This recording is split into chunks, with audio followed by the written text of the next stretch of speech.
Bismillahirrahmanirrahim. Assalamualaikum warahmatullahi wabarakatuh. Innal hamdalillah wassalatu wassalamu ala Rasulillah wa ala alihi wa ashabihi wa mawala wala haula wala quwata illa billah, amma ba'd. Alhamdulillah, para pemirsa yang rahmati Allah Subhanahu wa taala, kita sedang dalam pembicaraan tentang min asratis sa'ah, di antara tanda-tanda di kiamat ini kasratul fitan, banyaknya fitnah-fitnah yang melanda di tengah-tengah manusia. Sebagaimana telah disampaikan dalam banyak berita sabda Rasulullah sallallahu alaihi wasallam, dan bagaimana beliau sendiri telah pernah berkhutbah dari pagi ba'da subuh sampai tenggelamnya matahari, hingga kata Hudzaifah, hafidhahu man hafidhahu wa nasiyahu man nasiyahu, hafalah yang hafal dan lupalah yang lupa. Dan Nabi telah sampaikan bagaimana fitnah-fitnah akan banyak menjalar di tengah-tengah kehidupan. Fitnah baik yang berkaitan dengan syubhat, fitnah yang berkaitan dengan syahwat, fitnah terjadinya berbagai macam al-haraj, ini pembunuhan, peperangan, bahkan bukan peperangan antara muslim dan kafir atau muslim dengan musyrik, akan tapi peperangan antara muslim dengan muslim. Dan sampai saking banyaknya pembunuhan, fitnah pembunuhan yang Masya Allah, Nabi katakan itu la yadril qatil fi ayyi syai'in qatal wa la yadril maqtul ala ayyi syai'in qutil.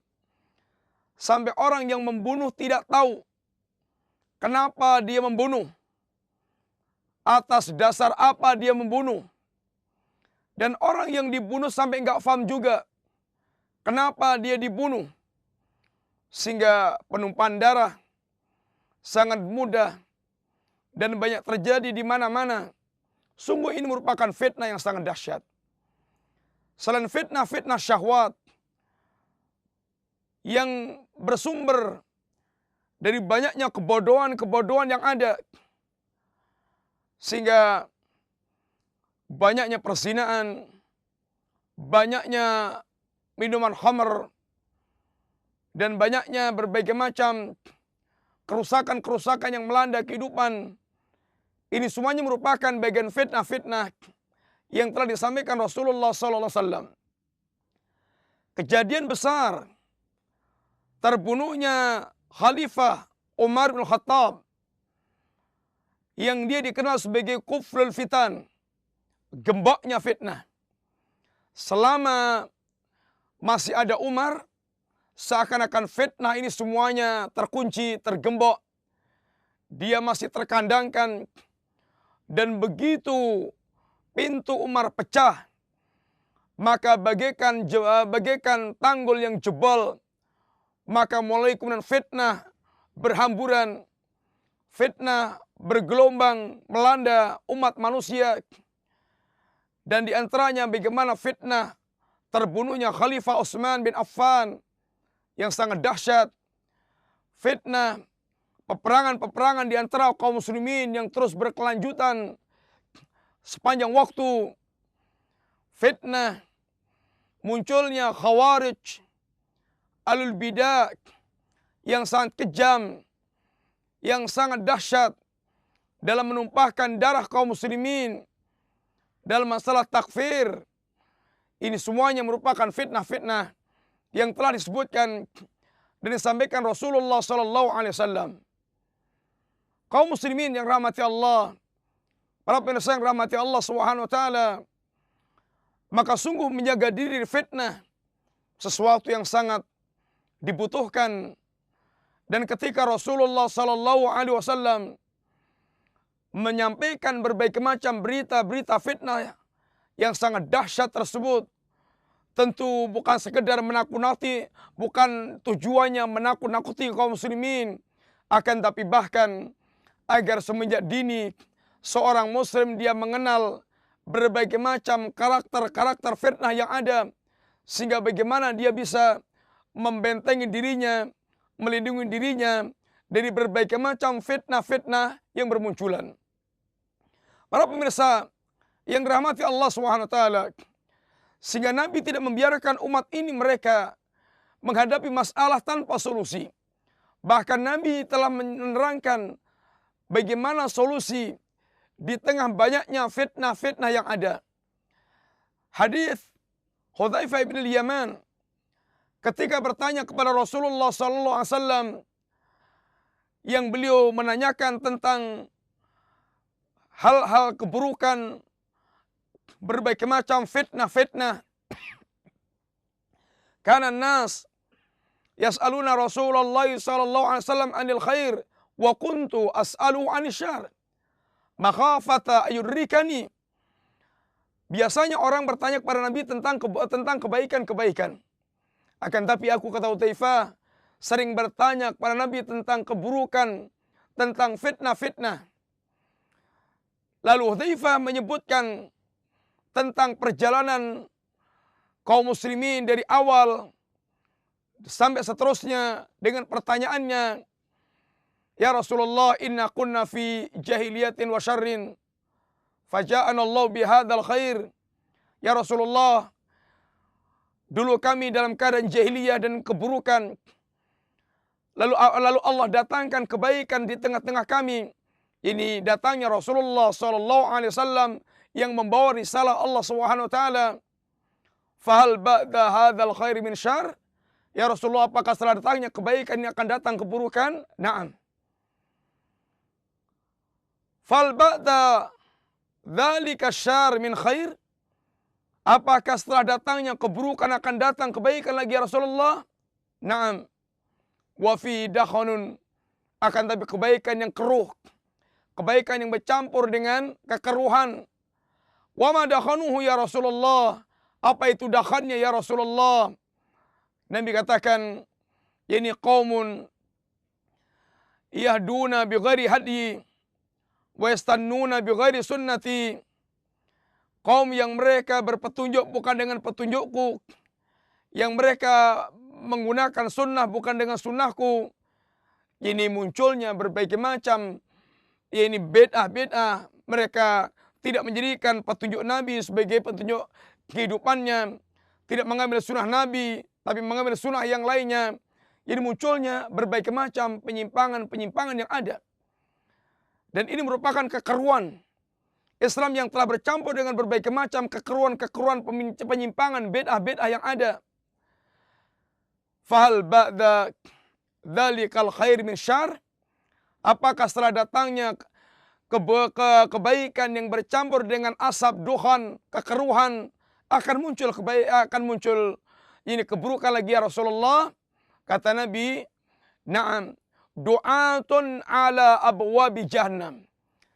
Yaitu akan munculnya para da'i, para penyeru yang mereka berdiri di pintu-pintu jahanam. Man ajabahum qadafuhu ilaiha. Barang siapa yang mereka memenuhi panggilan da'i jahanam, akan Allah lemparkan pula ke jahanam. Hudzaifah lalu ketika telah mendengarkan berbagai macam fitnah-fitnah, perjalanan umat ini yang penuh dengan fitnah-fitnah, fitnah bid'ah, fitnah du'at al-abwabi jahannam, sehingga semuanya akan mengotori perjalanan beragama kaum muslimin. Maka Hudzaifah tanyakan tentang jalan keluar. Wa ma ta'muruni ya Rasulullah, bagaimana, apa yang akan Anda perintahkan kepadaku ketika dalam keadaan zaman yang seperti itu? Maka kata Nabi, talzam jama'atal muslimin wa imamahum. Lazimilah, tetap bergabunglah bersama dengan jamaah kaum muslimin dan imam mereka. Bersama dengan imam kaum muslimin. bersama dengan jamaah kaum muslimin, tidak memberontak penguasa kaum muslimin, bersama dengan ulama kaum muslimin, dan bersama dengan jamaah kaum muslimin. Kemudian kata Hudzaifah, ya Rasulullah, idza lam takun jamaah walal imam, kalau tidak ada jamaah dan imam ya Rasulullah, kata Nabi, fa'tazil tilkal firaq kullaha, tinggalkan semua firqah-firqah yang ada, tinggalkan semua kelompok-kelompok yang ada, dan tetaplah Anda, gigitlah oleh Anda al-haq, walaupun Anda sampai mati dalam keadaan yang seperti itu. Para pemirsa yang rahmati Allah, ini merupakan solusi yang Nabi nasihatkan. Di tengah-tengah dahsyatnya fitnah yang ada, bagaimana umat ini hendaknya mereka benar-benar memegangi jamaah kaum muslimin, bersama dengan jamaah kaum muslimin, bergabung dengan penguasa kaum muslimin. Kemudian dalam hadits Irbad bin Sariyah, Nabi ketika pula setelah menyampaikan may ya'ish minkum fasara ikhtilafan katsira fa'alaikum bisunnati wa sunnatil khulafair rasyidin al-mahdiyyin tamassaku biha wa addu 'alaiha binawajid wa iyyakum wa muhdatsatil umur fa inna kulla muhdatsatin bid'ah wa kulla bid'atin dhalal wa kulla dhalalatin finnar. Nabi setelah menyebutkan tentang penyimpangan-penyimpangan yang akan bermunculan sepeninggal Rasulullah SAW, setelah mewasiatkan yang pertama, ini agar bertakwa kepada Allah Subhanahu wa taala. Yang kedua, agar selalu mentaati penguasa kaum muslimin, mendengar dan taat. Maka yang ketiga, berkaitan dengan banyaknya firqah-firqah yang muncul, penyimpangan-penyimpangan yang ada, Nabi nasihatkan agar benar-benar mereka berpegang teguh, ibaratnya dengan menggigit, bagikan menggigit dengan gigi gerahamnya itu, memegangi sunnah Nabi Sallallahu Alaihi Wasallam dan sunnahnya para sahabat Rasulullah alaihi jami'an. Sunnah Nabi dan sunnahnya para sahabat, sunnah yang Nabi bahasakan dengan tamassaku biha, bukan dengan tamassaku bihima, addu alaiha, bukan addu alaihima, yang menunjukkan sunnah Nabi dan sunnah para sahabat satu kesatuan yang harus dipegang oleh kaum muslimin. Tidak boleh mereka meninggalkan sunnah para sahabat Nabi Rasulullah alaihi jami'an. Meninggalkan sunnah para sahabat Nabi merupakan kunci kesesatan dari jalan yang hak, dari jalan Allah Subhanahu wa taala. Ma'asyiral muslimin rahimani wa rahimakumullah. Demikian pula bagaimana Rasulullah sallallahu alaihi wasallam benar-benar telah membimbing umat ini agar mereka selamat dari berbagai macam gelombang-gelombang fitnah yang ada. Maka sungguh Nabi selain telah menjelaskan berbagai macam munculnya fitnah-fitnah yang sangat dahsyat yang mengawali akan tegaknya hari kiamat, maka Nabi pun juga menjelaskan bagaimana solusi ketika kita berhadapan dengan berbagai macam fitnah-fitnah yang ada. Maka sungguh tidak akan selamat seorang hamba kecuali orang mereka hatinya betul-betul berpegang teguh dengan Allah dan tali agama Allah dan di atas sunnah Rasulullah sallallahu alaihi wasallam. Maka ketika fitnah-fitnah kekafiran melanda umat, Allah katakan, kaifa takfurun wa tusra alaikum ayatullah wa fiikum rasuluh wa may ya'tasim billah faqad hudiya ila siratal mustaqim. Bagaimana kalian akan bisa menjadi kafir sedangkan kepada kalian selalu dibacakan ayat-ayat Allah dan di tengah-tengah kalian ada Rasulullah? Barang siapa yang dia berpegang teguh dengan Allah, sungguh dia di atas siratal mustaqim. Maka Allah Subhanahu wa taala dengan ayat ini pula, sekalipun fitnah-fitnah yang sangat dahsyat, yang kekuatannya bisa menjebol gunung, yang menunjukkan fitnah itu sangat dahsyat, akan tapi selama umat ini mereka selalu berinteraksi dengan kitab Allah, selalu membaca kitab Allah dan dibacakan kitab Allah, dan selalu memegangi sunnah Rasulullah sallallahu alaihi wasallam dan berpegang teguh dengan tali agama Allah, hatinya selalu melakukan hubungan yang kuat dengan Allah, bertakwa kepada Allah, maka sungguh ini merupakan kunci-kunci keselamatan ketika seorang mereka menghadapi fitnah dengan segala rupanya, segala bentuk fitnah yang ada. Mudah-mudahan Allah Subhanahu wa taala membekali diri kita dengan bekal yang sebaik-baiknya, bekal ilmu yang bermanfaat dari ilmu agama ini, bekal ketakwaan hati, sehingga hati yang benar-benar memiliki rasa takut kepada Allah Subhanahu wa taala, dan hati jiwa yang istiqamah di atas sunnah Nabi sallallahu alaihi wasallam. Semoga Allah memberkahi umur-umur kita, menjadikan akhir kehidupan kita husnul khatimah dan terhindar dari tergelincirnya berbagai macam fitnah-fitnah yang melanda. Wassallallahu ala nabiyina Muhammadin wa ala alihi wa sahbihi wasallam. Assalamualaikum warahmatullahi wabarakatuh.